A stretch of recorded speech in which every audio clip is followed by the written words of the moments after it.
बहुत बार सवाल पूछते थे कि स्क्रैपिंग का क्या हुआ।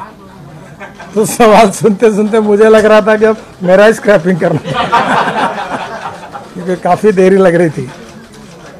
पर इस समय हमें इसके बारे में पूरी पॉलिसी होने के बाद सभी मंत्रालय का सहयोग लेकर राज्य सरकार से बातचीत करके ये पॉलिसी आई है।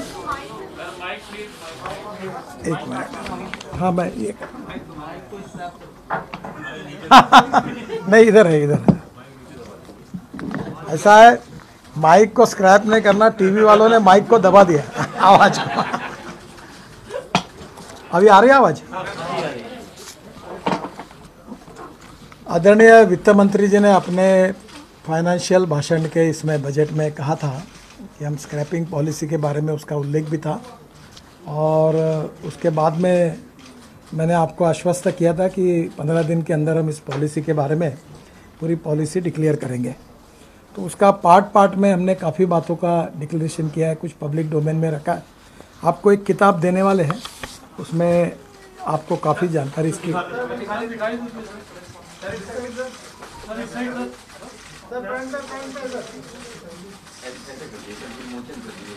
विमोचन वाली नहीं है, ये आपके जानकारी के लिए है।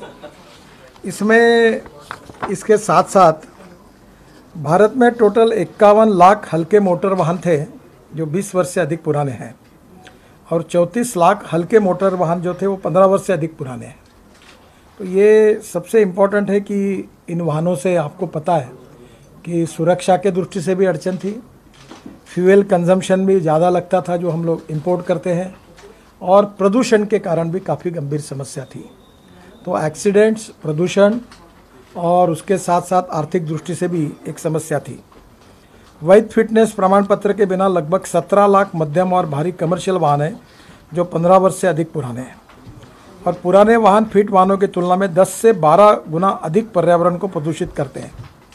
मैंने अभी राज्यसभा में एक उदाहरण बताया कि मैं 1974 में कॉलेज में गया था, पहले साल 74, तो मुझे स्कूटर खरीदी थी। तो मेरे स्कूटर का एवरेज था 24 किलोमीटर पर ईयर।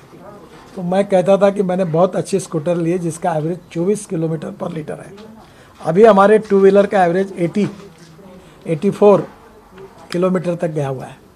तो पहली बात ये, गरीब लोगों के ऊपर, मध्यम वर्गीयों के ऊपर एक भाव ऐसा आता है कि अब बेचारे क्या करेंगे। तो जो एवरेज है, ये नई टेक्नोलॉजी के साथ सुरक्षा और एवरेज बढ़ने के कारण ये और फायदे का है। दूसरी ओर जो हमने टेक्नोलॉजी नई नई लाई है, इलेक्ट्रिक की लाई है, ethanol, methanol, biodiesel, bio CNG, और बाद में इलेक्ट्रिक और हाइड्रोजन फ्यूल सेल का भी अब आ रही है, और इसमें काफ़ी बड़ा काम हो रहा है। बीच में मेरे यहाँ मीटिंग हुई थी, सोडियम आयन, लिथियम आयन के साथ साथ जिंक आयन, एल्यूमिनियम आयन और स्टील आयन, सब इसमें काम हो रहा है। अभी हमारे ऊर्जा मंत्रालय ने हाइड्रोजन फ्यूल सेल की बस भी शुरू कर रहे हो, और पानी से ग्रीन हाइड्रोजन निकाल रहे हैं। तो ये नई टेक्नोलॉजी के कारण ये विन विन सिचुएशन है।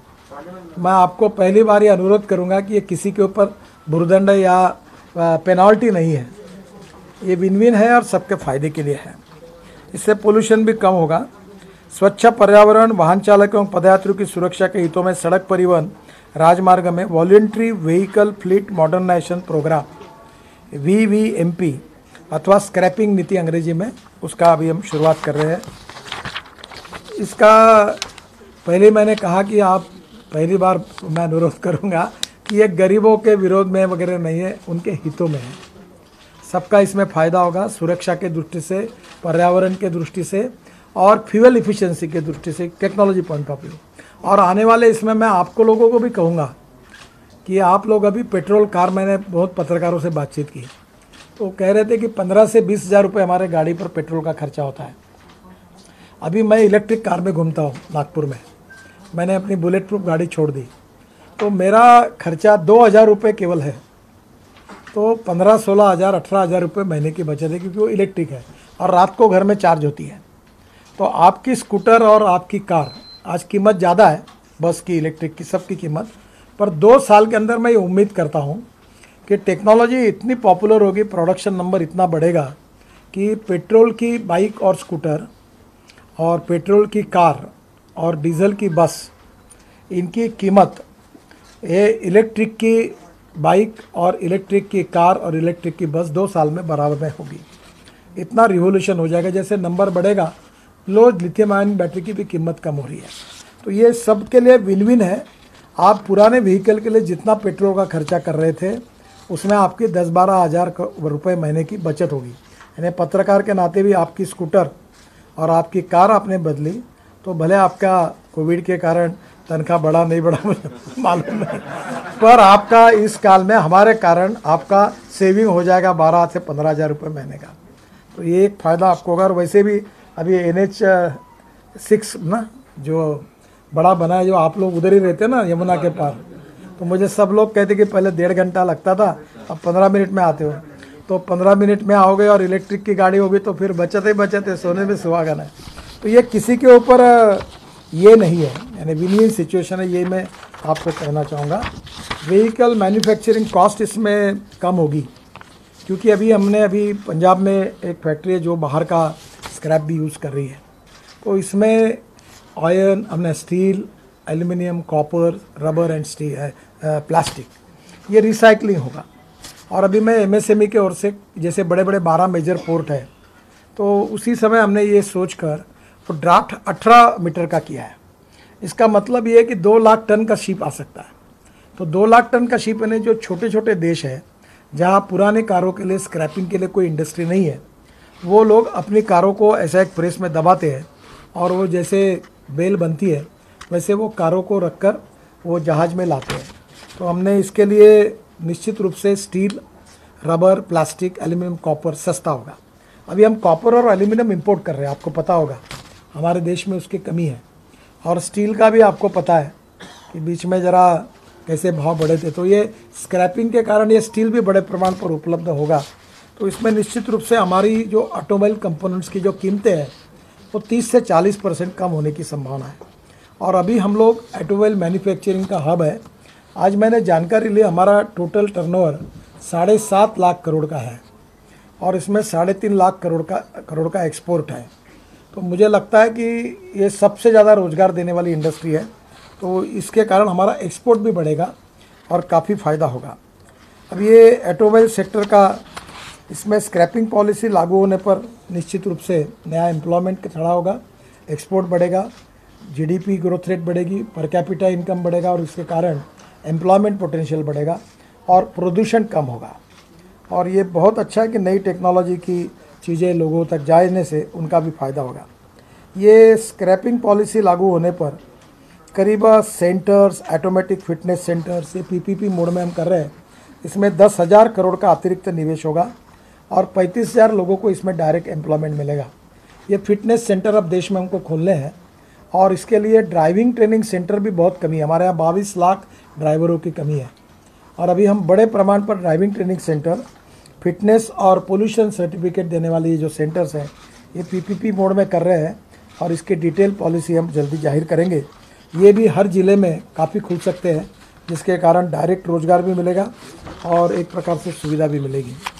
ये अलाइड सेक्टर को भी इससे इनडायरेक्ट एम्प्लॉयमेंट पोटेंशियल बढ़ेगा।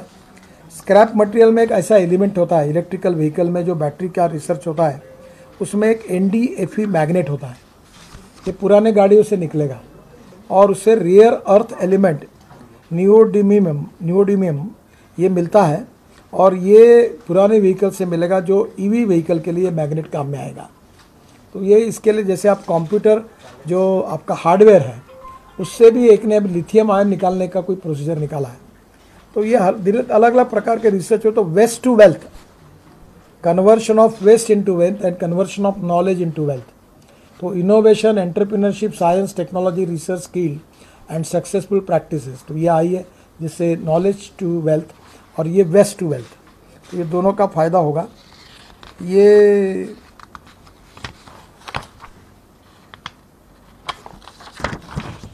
मेंटेनेंस कॉस्ट में काफ़ी कम आएगी।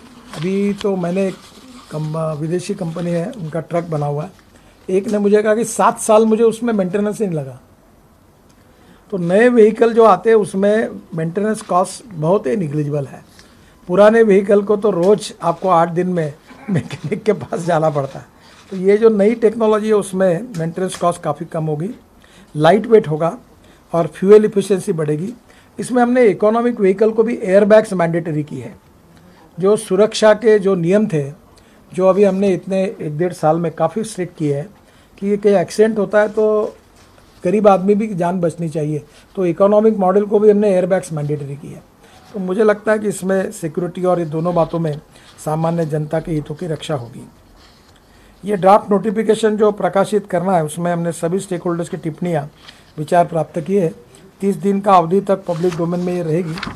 स्क्रैप किए जाने वाले वाहन के क्राइटेरिया मुख्यतः व्हीकल फिटनेस पर कमर्शियल वाहनों के मामले में ऑटोमेटेड फिटनेस केंद्रों के माध्यम से, प्राइवेट वाहनों के मामले में नॉन रजिस्ट्रेशन के आधार पर होगा। यह मापदंड जर्मनी, यूके और जापान इंटरनेशनल स्टैंडर्ड्स के आधार पर जैसे विभिन्न देशों के श्रेष्ठ पद्धतियों को वैश्विक मानकों के बेस्ट प्रैक्टिसेस के साथ जोड़ा गया है।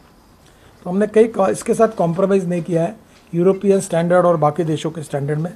तो किसी भी वाहन का फिटनेस टेस्ट में असफल होने पर अथवा इसका रजिस्ट्रेशन प्रमाण पत्र का नवीनीकरण करने में असफल होने से इसे एंड ऑफ लाइफ व्हीकल यानी वो डेड बॉडी घोषित की जाएगी, यानी स्क्रैप खत्म, उसका कोई चांस नहीं होगा, घोषित कर दिया जाएगा। वाहनों की फिटनेस निर्धारित करने के लिए मापदंड मुख्यतः इमिशन टेस्ट, ब्रेकिंग और कई अन्य परीक्षण जो इंटरनेशनल स्टैंडर्ड्स में उसके आधार पर किया जाएगा। संरक्षा उपस्कर जो केंद्रीय मोटर वाहन नियम 1989 के अनुसार है। यह प्रस्ताव किया गया कि कमर्शियल वाहन फिटनेस साबित करने में असफल रहने के मामले में 15 वर्ष के पश्चात अनिवार्य रूप से डी रजिस्टर कर दिया जाएगा। इसमें डिसइंसेंटिव के रूप में फिटनेस प्रमाण पत्र के लिए बढ़ा हुआ शुल्क कमर्शियल वाहनों के लिए इनिशियल रजिस्ट्रेशन की तिथि से 15 वर्ष से वाहन के लिए लागू होगा। यह प्रस्ताव है कि यदि प्राइवेट वाहन 20 वर्ष के पश्चात अनफिट पाया जाता है अथवा रजिस्ट्रेशन प्रमाण पत्र का नवीनीकरण कराने में विफल रहता है तो अनिवार्य रूप से डी रजिस्टर कर दिया जाएगा। इस डिसइंसेंटिव के उपाय के रूप में बढ़ा हुआ री रजिस्ट्रेशन शुल्क इनिशियल रजिस्ट्रेशन की तिथि से 15 वर्ष से वाहन के लिए लागू होगा। यह भी प्रस्ताव है कि केंद्र सरकार, राज्य सरकार, नगर निगम, पंचायतों, राज्य परिवहन उपक्रमों, सार्वजनिक क्षेत्रों के उपक्रमों और केंद्र तथा राज्य सरकार के स्वायत्त निकायों के सभी वाहनों को रजिस्ट्रेशन की तारीख से 15 वर्ष के बाद अनिवार्य रूप से डी रजिस्टर और स्क्रैप किया जाएगा। इसमें आपको कभी स्टेट ट्रांसपोर्ट की बसेस देखने को मिलती होगी, तो एक बस ऐसी थी कि हॉर्न छोड़कर सब बचता था। तो ये अब 15 साल के बाद ये नहीं चल पाएगा। यह योजना पुराने इस सरकारी मालिकी की जितनी कारपोरेशन है इनको 15 साल में मैंडेटरी है स्क्रैपिंग करना पड़ेगा। यह योजना पुराने वाहनों के मालिकों को पंजीकृत स्क्रैपिंग केंद्र जो मालिक और स्क्रैपिंग प्रमाण पत्र प्रदान करेंगे के जरिए पुराने और अनफिट वाहनों को स्क्रैप करने के लिए वित्तीय प्रोत्साहन प्रदान करेगी। इन वित्तीय प्रोत्साहन में शामिल है स्क्रैपिंग सेंटर द्वारा पुराने वाहन के लिए दिया गया स्क्रैप मूल्य जो एक नए वाहन के एक शोरूम के मूल्य से लगभग 4 से 6% होगा। सड़क कर से निजी वाहनों के लिए 25% तक और वाणिज्यिक वाहनों के लिए 15% तक छूट का लाभ मिलेगा। वाहन विनिर्माता को स्क्रैपिंग प्रमाण पत्र के एवज में नए वाहन खरीदी करने के ऊपर हमने सभी मैन्युफैक्चरर से चर्चा भी की। काफ़ी लोगों की सहमति होने तक आई है और हमने उनसे रिक्वेस्ट की है कि 5% जो सर्टिफिकेट लाएगा उसको 5% आप स्क्रैपिंग पर छूट दीजिए, तो उस कीमत में भी ये होगा फ़ायदा। अभी मैंने पार्लियामेंट में बताया कि अंदाजन नए इस स्क्रैपिंग पॉलिसी के बाद साधारण 30 से 40 हज़ार GST साल का बढ़ेगा, क्योंकि नए वाहन की बिक्री ज़्यादा बढ़ेगी, पुराने स्क्रैप होंगे। तो वित्त मंत्री को भी हमने कहा भी है कि राज्य सरकार के वित्त मंत्री उनके GST और भारत सरकार का GST बढ़ेगा, तो उनको कहा कि नए वाहन खरीदे में अगर ये 5% सर्टिफिकेट्स के साथ उन्होंने कुछ GST में कंसेशन दिया तो हमने उनसे अनुरोध किया है। उसका अभी तक निर्णय नहीं हुआ है। आज भी मैंने सदन में अनुरोध किया है, अगर उनसे कुछ मिलता है तो अच्छा होगा। हमारे नए वाहनों के खरीदी से, क्योंकि पुराने स्क्रैप हो जाएंगे, तो नए वाहनों की जो खरीदी बिक्री बढ़ेगी उससे साधारणतः हमारा अंदाज़ है कि 30 से 40 हज़ार करोड़ इसमें GST स्टेट और राज्य का देश में बढ़ेगा। अब उसमें राज्य का हिस्सा अलग होता है, इनका हिस्सा अलग होता है, तो एडिशनल रेवेन्यू उनको भी मिल रहा है, तो सबका फायदा है, विन विन सिचुएशन। थोड़ा बहुत वो अगर इसके कारण दे सके इंकरेजमेंट के लिए, तो अभी तक उन्होंने निर्णय नहीं किया है, पर हमने उनसे अनुरोध किया है। ये जो प्रस्ताव है सड़क परिवहन और राजमार्ग मंत्रालय पूरे भारत में पंजीकृत वाहनों के स्क्रैपिंग सुविधा की स्थापना के लिए RVSF को बढ़ावा देगा, ये पोर्ट के बाजू में और अलग अलग जगह पर। और उसके साथ एक भी प्रस्ताव ऐसा भी है कि गुजरात में जो अलंग है, जहाँ पुराने शिप को डिस्कार्ड किया जाता है, तो वो उसके लिए हमने अभी जापान के साथ वो जो इंटरनेशनल उसके रूल्स रेगुलेशन थे वो स्वीकार किए हैं। तो वर्ल्ड के पूरे अभी भंगार करने के लिए जो स्क्रैप आते हैं, स्क्रैपिंग करने के लिए, वो अलग अलग आते हैं, तो उसको और डेवलप कर रहे हैं। तो वहीं से अब गाड़ियाँ भी आएगी। तो यहाँ भी हमने विशेष प्रकार की फैसिलिटी खोली है, और जिसके बाद विभिन्न टेक्नोलॉजी के साथ प्रयोग करके यहाँ से स्टील, कॉपर, एल्यूमिनियम, प्लास्टिक, ये रॉ मटेरियल भी उपलब्ध होंगे और यहाँ बड़ा बिजनेस होगा, और यहाँ भी डेवलप करने का हमारा प्रस्ताव है। एकल खिड़की के माध्यम से स्क्रैपिंग सुविधा को एक सरलीकृत पंजीकरण प्रक्रिया के साथ पर्यावरण और प्रदूषण मानदंडों के और कानून के सभी लागू अधिनियमों का अनुपालन करना होगा। इस तरह मंत्रालय राज्य सरकार, निजी क्षेत्र में ऑटोमोबाइल कंपनियां आदि द्वारा PPP मॉडल पर स्वयं चलित फिटनेस केंद्रों की स्थापना को बढ़ावा देगा। इन केंद्रों में test lane, IT server, parking और वाहनों का निर्बंध, आवाजाही के लिए पर्याप्त स्थान होगा। हितों के टकराव से बचने के लिए फिटनेस केंद्र के संचालक केवल परीक्षण सुविधा प्रदान करेंगे और मरम्मत, बिक्री की अतिरिक्त सेवाएं प्रदान नहीं कर सकेंगे। फिटनेस केंद्र के लिए ऑनलाइन समय दिया जा सकेगा और परीक्षण रिपोर्ट भी इलेक्ट्रॉनिक मोड में तैयार किया जाएगा। प्रस्तावित स्क्रैपिंग नीति के आवेदन के लिए संभावित सीमा इस प्रकार है। फिटनेस परीक्षण और स्क्रैपिंग केंद्रों के लिए नियम 1 अक्टूबर 2021, 15 वर्ष से अधिक पुराने सरकारी और सार्वजनिक उपक्रमों के वाहनों की स्क्रैपिंग 1 अप्रैल 2022, भारी वाणिज्यिक वाहनों के लिए फिटनेस परीक्षण अनिवार्य 1 अप्रैल 2023, अन्य सभी श्रेणियों के लिए चरणबद्ध तरीके से फिटनेस परीक्षण अनिवार्य 1 जून 2024। जो विंटेज कार है उसके बारे में उनको स्क्रैपिंग की ये पॉलिसी लागू नहीं होगी, उनके लिए हम अलग से कुछ एक थोड़ी सी नीति जाहिर करेंगे। जो ऐसी कार है उनको मान्यता देंगे और वो विंटेज कार होने के कारण वो इसमें नहीं आएगी। जो मुझे बताना था कुछ और, अगर आप कुछ और पूछना चाहते तो पूछिए।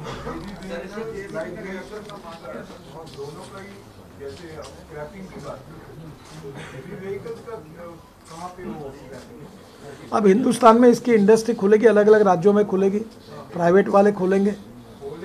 हाँ, ऑलरेडी है, अभी कुछ जगह पर ऑलरेडी काम शुरू हुआ है। अभी पंजाब में एक है कि जो बाहर से पुरानी गाड़ियाँ खरीद के लाके उसका स्क्रैपिंग कर रहे हैं। प्राइवेट तो उसके लिए सेम जैसे प्राइवेट गाड़ी के लिए, निजी गाड़ी के लिए 20 साल आप कह रहे हैं, तो डीजल और पेट्रोल गाड़ी में अलग अलग मतलब डिफरेंस? ये प्राइवेट और निजी क्षेत्र ऐसा है। ट्रांसपोर्ट के लिए एक है और नॉन ट्रांसपोर्ट के लिए एक है। पर्सनल व्हीकल्स के लिए तो 20 साल का है, ट्रांसपोर्ट व्हीकल्स के लिए 15 साल का है। सर दो सवाल सर, मैं डीजल और पेट्रोल की दोनों एक, कोई भी हो एक ही ऐसे। दोनों में 5-5 साल एक्सटेंशन होगा ना? क्या क्या? पेट्रोल की अगर गाड़ी होगी नॉन ट्रांसपोर्ट मतलब प्राइवेट, तो वो पेट्रोल 20 साल के लिए हो जाएगा और डीजल भी 20 साल के लिए होगा, 15 साल के लिए होगा। दोनों का एक ही नियम, दोनों का एक ही नहीं, पेट्रोल डीजल का एक ही नहीं, 20 साल के लिए होगा ना। Yes, private vehicle, commercial vehicle को 15 और प्राइवेट को 20 साल। और दिल्ली NCR में जो है, दिल्ली NCR में लागू होगा क्या? सब जगह लागू होगा, देश में लागू होगा। NGT का ऑर्डर है ना, आप क्या सर कोर्ट में जाएंगे? यहाँ पे NGT का ऑर्डर है, 15 साल पुरानी गाड़ियाँ यहाँ नहीं। अभी पार्लियामेंट इज सुप्रीम, कानून बनाने का अधिकार हमारा है, कानून का इंटरप्रिटेशन करने का अधिकार कोर्ट का है। अब अभी जो कानून मोटर व्हीकल एक्ट हमने पास किया है उसके अनुसार हमने किया, ये नया कानून बना, इसके अनुसार अब सब चलेगा, इसको नहीं होगा। NGT का ऑर्डर है सर, उसी के अनुसार दिल्ली में होगा सर। अच्छा, दिल्ली में तो विल फॉलो होगा। सर क्या रिव्यू करने जाएंगे सुप्रीम कोर्ट में? नहीं, पहली बात तो ऐसी है कि मैं अभी इसमें थोड़ा लीगल ओपिनियन लेंगे कि कोई भी ऑर्डर कोर्ट का होने के बाद, जैसे आपको मालूम होगा कि शाहबानो केस में एक बार सुप्रीम कोर्ट ने निर्णय देने के बाद पार्लियामेंट में उसका कानून बदला था। अब ये क्या होता है कि समय समय पर जो निर्णय सम्मान्य कोर्ट देते हैं उसका हम सम्मान करते हैं, और वो ग्रीन ट्रिब्यूनल का भी करते हैं, सुप्रीम कोर्ट का करते हैं और हाई कोर्ट का करते हैं। पर उनके निर्णय के बाद जब पार्लियामेंट में नया कानून पास होता है तो जहाँ तक अभी तक मेरे अंडरस्टैंडिंग से ऐसा है कि पार्लियामेंट का कानून सुप्रीम होता है और इसलिए वो कानून लागू होगा। फिर भी सेक्रेटरी साहब कह रहे तो हम लोग इसको लीगली वेरीफाई कर लेंगे। इसलिए पूछ रहे हैं, ये पॉलिसी है, it is not act, that's why asking sir. Act नहीं है ना सर, ये आपको क्या जाना पड़ेगा? सर ये मोटर व्हीकल एक्ट में जो कुछ कलम के प्रावधान हुए हैं उसको और लेकर इसका लीगल ओपिनियन हम लेंगे, पर जहाँ तक मेरी सोच बहुत स्पष्ट है कि कानून बनाने का अधिकार संसद का है और कानून को इंटरप्रेट करने का अधिकार न्यायालय को है। कानून में इम्प्लीमेंटेशन करते समय जो कुछ बातें उसमें उनका निर्णय अंतिम होता है और पार्लियामेंट, ये केशवानंद भारती केस में ये प्रूव हुआ है कि पार्लियामेंट श्रेष्ठ की सुप्रीम कोर्ट श्रेष्ठ विवाद था उस समय का, तो उस समय पार्लियामेंट इज सुप्रीम। फिर भी मैं इसका एक्सपर्ट नहीं हूँ और मैं थोड़ा सा लीगली वेरीफाई करूँगा, पर मेरा मत ये है कि हम इस समय मोटर व्हीकल एक्ट का आधार लेकर जो पार्लियामेंट ने पास किया उसके आधार पर जो भी नियम बनाएंगे तो वो पार्लियामेंट में नए परिस्थिति में पास किए हुए हैं, तो इसके पुराने जो कोर्ट के निर्णय होते हैं उसको लागू होते या नहीं होते, we will check it from attend. क्योंकि सर इसमें क्या है कि स्टेट गवर्नमेंट जो है 5 साल के लिए एक्सटेंशन दे रही है अपने, अभी जो बाकी स्टेट्स हैं वो 5 साल के लिए एक्सटेंशन। मेरे अंदाज से ये मैं वेरीफाई करूंगा लीगली, मेरे अंदाज से, क्योंकि लीगल पॉइंट है वो दे नहीं पाए। सर एक सवाल में थोड़ा डाइवर्ट किया सर, हाँ। कंफ्यूजन है क्योंकि अगर मोटर व्हीकल एक्ट कहता है any vehicle which doesn't have a fitness certificate after 15 years, private हो या कमर्शियल हो, वो चल ही नहीं सकता।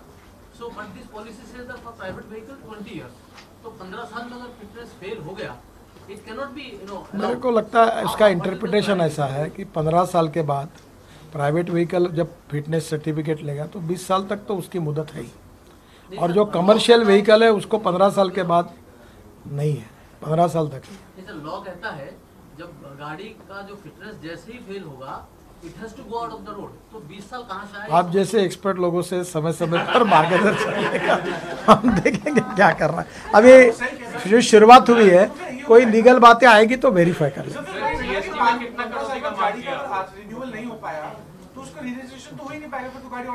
सर ये अभी क्या है कि ये लीगल प्रोसीजर है। देखिए एक्ट पार्लियामेंट में पास हुआ और नियम, तो नियम बनाने के बाद, एक्ट के आधार पर नियम बनाने के बाद वो ये जो मुद्दे उठ रहे हैं कि वेदर नियम जो है वे एक्ट का पार्ट है कि नहीं है, तो ये थोड़ा सा लीगली एक बार वेरीफाई कर लेंगे। 15 साल के बाद ये भी टेस्ट में फेल हो गया तो उनको दोबारा अपॉर्चुनिटी मिलेगी, हाँ, तो उसको रिपेयर करवा के फिर फिटनेस सेंटर में जा सकते हैं। 20 साल के बाद जब फेल हो जाता है तब उनको स्क्रैप करना ही पड़ेगा, एंड ऑफ लाइफ हो जाएगा। कलम का आपने जिक्र किया, हांगकांग कन्वेंशन के समझौते के आधार पर वहाँ पर इसे रद्द किया जाता है, तो क्या इन वाहनों के स्क्रैप के लिए ऐसी कोई नीति लाएंगे? क्योंकि एनजीटी तो आपको प्रॉब्लम करेगी। पहली बात तो इसका कोई प्रॉब्लम नहीं होगा। हम लोग देखो, आप भी ये बात समझो लिखने के पहले, हम पर्यावरण को बचाने के लिए स्क्रैपिंग ला रहे हैं। अगर ये पुरानी व्हीकल और संख्या ज़्यादा होगी और 10-12 गुना पोल्यूशन करेगी तो पर्यावरण और ख़राब होगा और पोल्यूशन, एयर पोल्यूशन बढ़ेगा। तो हम एयर पोल्यूशन को यानी पर्यावरण को अच्छा करने के लिए काम कर रहे हैं। दूसरी बात ऐसी है कि इसमें से जैसी आपकी बातें कही अगर कॉन्ट्राडिक्शन मिलते हैं तो हम उसको बैठकर चर्चा करके सुलझाएंगे। सर वित्त मंत्रालय से आपने जीएसटी में कितना कटौती का मांग किया है? सर वो कितना करना और क्या करना उनका अधिकार है। मैंने इतना ही कहा है कि भाई जीएसटी अब राज्य सरकार और भारत सरकार दोनों का इसके पॉलिसी के कारण बढ़ेगा, तो थोड़ा बहुत कंसेशन अगर वो दे सकते हैं तो उन्होंने देना चाहिए, ऐसा उनसे अनुरोध किया है। अंतिम निर्णय उनका है, हमने केवल उनसे रिक्वेस्ट किया है।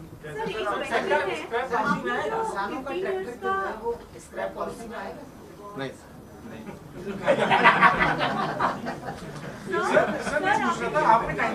उसको बायो सीएनजी में कन्वर्ट कर देंगे। सर आपने जो एक रूल बोला है कि गवर्नमेंट व्हीकल्स के लिए 15 इयर्स के बाद स्क्रैप कर देंगे, तो एक बेसिक क्वेश्चन ये है कि जैसे आपने पहले भी बताया था कि नागपुर वगैरह में या फिर अदर प्लेसेस पर बहुत सारा स्टेट ट्रांसपोर्ट वो लोग रेट्रोफिट करके क्लीन फ्यूल करके वो इंक्रीज कर सकते हैं life and they can take benefit. So to that extent क्या उनको वो बेनिफिट दिया जाएगा कि वो रेट्रोफिट करके अगर फिटनेस टेस्ट पास किए तो फिर देखो, फ्यूल अगर चेंज होता है और डीजल के ऊपर बायो सीएनजी में कन्वर्ट होता है तो उसके इमिशन नॉर्म्स एकदम अच्छे हो जाते हैं, धुआं लगभग निकलता नहीं है। ये सब बातों का जो संबंध है ये फिटनेस सर्टिफिकेट के साथ है। एयर पोल्यूशन और फिटनेस, एक केवल बात आपकी है, इसका जवाब मेरे पास अभी नहीं है। वो ऐसा है कि डीजल व्हीकल के लाइफ को अगर सीएनजी में कन्वर्ट करके उसका फिटनेस बढ़ता है, तो अगर वो 15 साल के बाद पोल्यूशन के नॉर्म्स अगर फिट करता है तो क्या हमें उसको आगे की अनुमति मिल सकती है या नहीं, ये अभी तक आया नहीं था, इसको हम वेरीफाई करेंगे। देखो सबसे इम्पोर्टेंट आप देखिए, फिटनेस का संबंध जो होता है दो, एक मैकेनिकल इंजीनियरिंग जिसमें जितना होता है ब्रेकिंग सिस्टम से लेकर बाकी सब बातों का, और पोल्यूशन का संबंध होता है फ्यूल के कारण जो इमिशन नॉर्म्स है वो। अभी हमने BS6 के इमिशन नॉर्म्स स्वीकार किए हैं, तो इमिशन नॉर्म्स को स्वीकार करना और मैकेनिकल फिटनेस का, उसके बारे में जो अमेरिका या बाकी यूरोपियन कंट्रीज में जो स्टैंडर्ड्स हैं उसकी मशीन ला रहे हैं हम लोग। तो एक एक गाड़ी को वो टेस्ट देनी पड़ेगी। अब टेस्टिंग के बाद इसके बारे में निर्णय होगा। अब ये एक ने मुझे ये भी पूछा था अभी कि डीजल व्हीकल को रेट्रोफिट करके इलेक्ट्रिक में करने के लिए कुछ लोग आगे आए स्टार्टअप, और वो इलेक्ट्रिक व्हीकल होने के बाद उसका पोल्यूशन जीरो हो गया, पर उसका फिटनेस जो है उसमें ब्रेकिंग सिस्टम से लेकर जो हमारे नॉर्म्स में है वो भी उतना परफेक्ट है कि नहीं है, ये भी देखना पड़ेगा।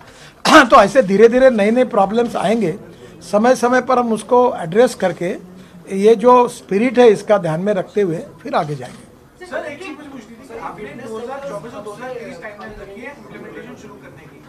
सर आर यू कॉन्फिडेंट कि 2-3 सालों में इतने स्क्रैपिंग सेंटर देश में बन जाएंगे कि इजी कि कस्टमर्स के लिए आसान हो स्क्रैपिंग? और इतने बड़े प्रमाण पर लोगों ने मेरे पास इंक्वायरी की है कि मेरे को जितने लोग आए मुझे पूछ रहे थे, और मैं स्क्रैपिंग अनेक सालों से बोल रहा था, तो लोग मिल रहे थे। मेरे अंदाज से देश में कम से कम 100 स्क्रैपिंग सेंटर्स 1.5-2 साल में तुरंत शुरू हो जाएंगे। बाद में एक स्क्रैपिंग सेंटर शुरू होगा जहाँ रॉ मटेरियल मिल जाएगा, तो उसका फिर वहाँ एंसिलरी इंडस्ट्रीज आएंगी।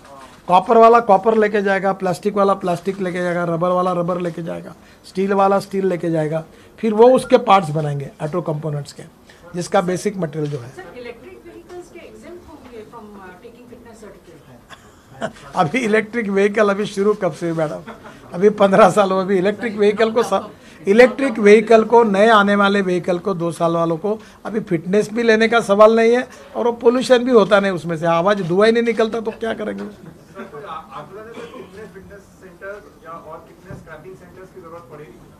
मेरे अंदाज से हमारे देश की ये जो 2 चीज़ों में भारत की विशेषता है, एक पॉपुलेशन ग्रोथ और दूसरी ऑटोमोबाइल ग्रोथ, तो ये स्पीड देखते हुए ये काफ़ी बड़े प्रमाण पर लगेगा। अभी कभी कभी कुछ घरों में ऐसा हो रहा है, अब मैं ये जब से ये कानून कर रहा हूँ, मैं घर में जाता हूँ, लोग हैं 3 और गाड़ा है 5, लोग हैं 2 गाड़ा है 4, तो अभी धीरे धीरे लोगों के घर में भी रोड पे खड़े कर देते हैं, पार्किंग नहीं रखे, कुछ नहीं होता।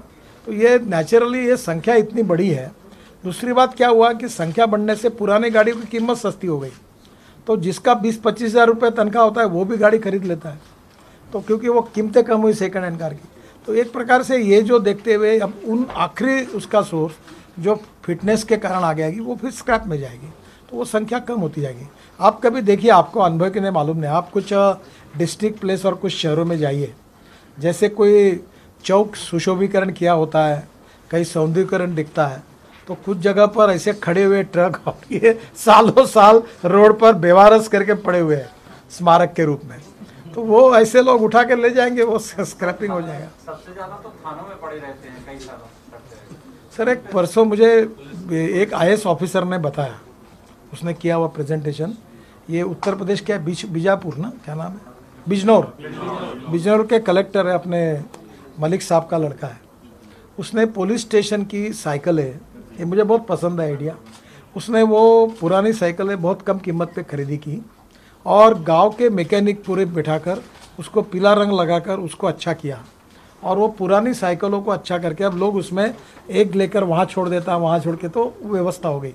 तो 200-250 साइकिल ऐसी शहर में अब खड़ी हो गई जो पुलिस स्टेशन में पड़ी थी। तो सबसे बड़ी समस्या कोई होगी तो ये स्क्रैपिंग व्हीकल को देखना होगा। तो सड़े हुए व्हीकल 15-20 साल से, ये दिल्ली वगैरह मुंबई में प्रॉब्लम, हमारे आप शहरों में आइए, हर पुलिस स्टेशन में पुराने ऐसे पड़े हुए कोर्ट की केस चल रही है, सड़ रहे, तो ये इनके बारे में भी फिर निर्णय करना पड़ेगा कि इनको स्क्रैपिंग मिलेगा। एक सवाल तो ये भी है कि जैसे कई बार ये होता है कि गाड़ी 15 साल अगर मार कर गई है लेकिन वो फिटनेस में जाती नहीं है सर और गाड़ी चलती रहती है सर, जाना पड़ेगा, नहीं तो फाइन होगा। उसके पास फिटनेस सर्टिफिकेट होगा तो चालान होगा ना, वो पुलिस ने पकड़ लिया तो फाइन लगेगा। नहीं अगर वो नहीं गया तो चलता ही रहेगा, क्या ऐसी गाड़ी सर ऐसा जो नियम का पालन नहीं करेगा, वायलेशन करेगा, उसको सजा होगा। Sir last question, toll plaza हटाने को लेकर भी आपने कुछ बयान, किस तरीके से होगा 1 साल के अंदर? देखिए, पहली बात तो ऐसा है कि आज पार्लियामेंट में मैंने जो कहा था वो ये है कि हम जीपीएस टोल सिस्टम के आधार पर जा रहे हैं। तो जहां आप हमारे रोड पर वो सवाल आया था कि एक गांव में, गांव के अंदर ही टोल है, रोज़ लोगों को इधर से उधर जाने में टोल लगता है, उत्तर प्रदेश का उन्होंने बताया। तो मैंने उनको कहा कि हम ऐसी सिस्टम बना देंगे कि रोड में एंट्री करने के बाद आपका जीपीएस में आ जाएगा, बाहर निकलेंगे वहाँ आएगा और उतने पैसे का बैंक अकाउंट से निकल जाएगा। टोल पे आपको कोई रुकना नहीं पड़ेगा, कुछ नहीं। और हमने ये भी NHAI चेयरमैन से मेरी मीटिंग हुई, तो नए व्हीकल के लिए हमने जीपीएस कंपलसरी किया है। अब इसके बाद पुराने व्हीकल को जीपीएस लगाने का प्रॉब्लम आएगा। तो अभी हम जैसे वो 93% हमने ये सक्सेस किया है हमारा फास्ट ट्रैक, तो अब हम उनको जीपीएस भी हमारे तरफ से दे देंगे। ये जो से फास्ट ट्रैक का टैग देते थे ना, तो पुराने व्हीकल को हम लगा देंगे। तो ये धीरे धीरे एटोमाइज हो जाएगी सिस्टम में, तकलीफ नहीं होगी। Sir, metal and state trading corporation एक ऐसी संस्था है जो मेटल को बहुत रिसाइकलिंग बहुत वो है प्रोएक्टिव है सर, तो आप एमएसटीसी के साथ भी कुछ टाई अप करेंगे इसके लिए सर, या फिर उसका रोल क्या रहेगा सर? एमएसटीसी एक प्लेटफॉर्म सेटअप करेगी।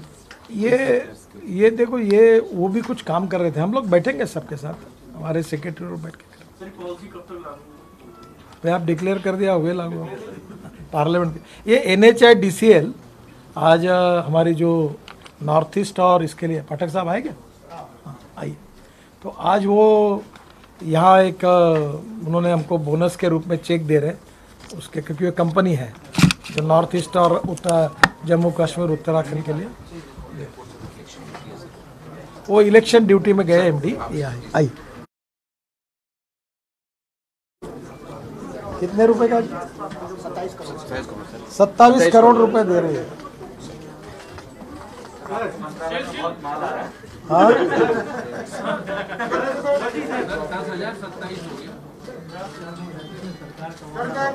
ये सेंट्रल की टीम में जाता है। Thank you. आप सब खाना खा के जाइए। आप सबका बहुत बहुत आभार। सर एक सवाल और, आसपास में जो सवारी गाड़ी खड़ी रहती है अभी खाना खाएंगे ना।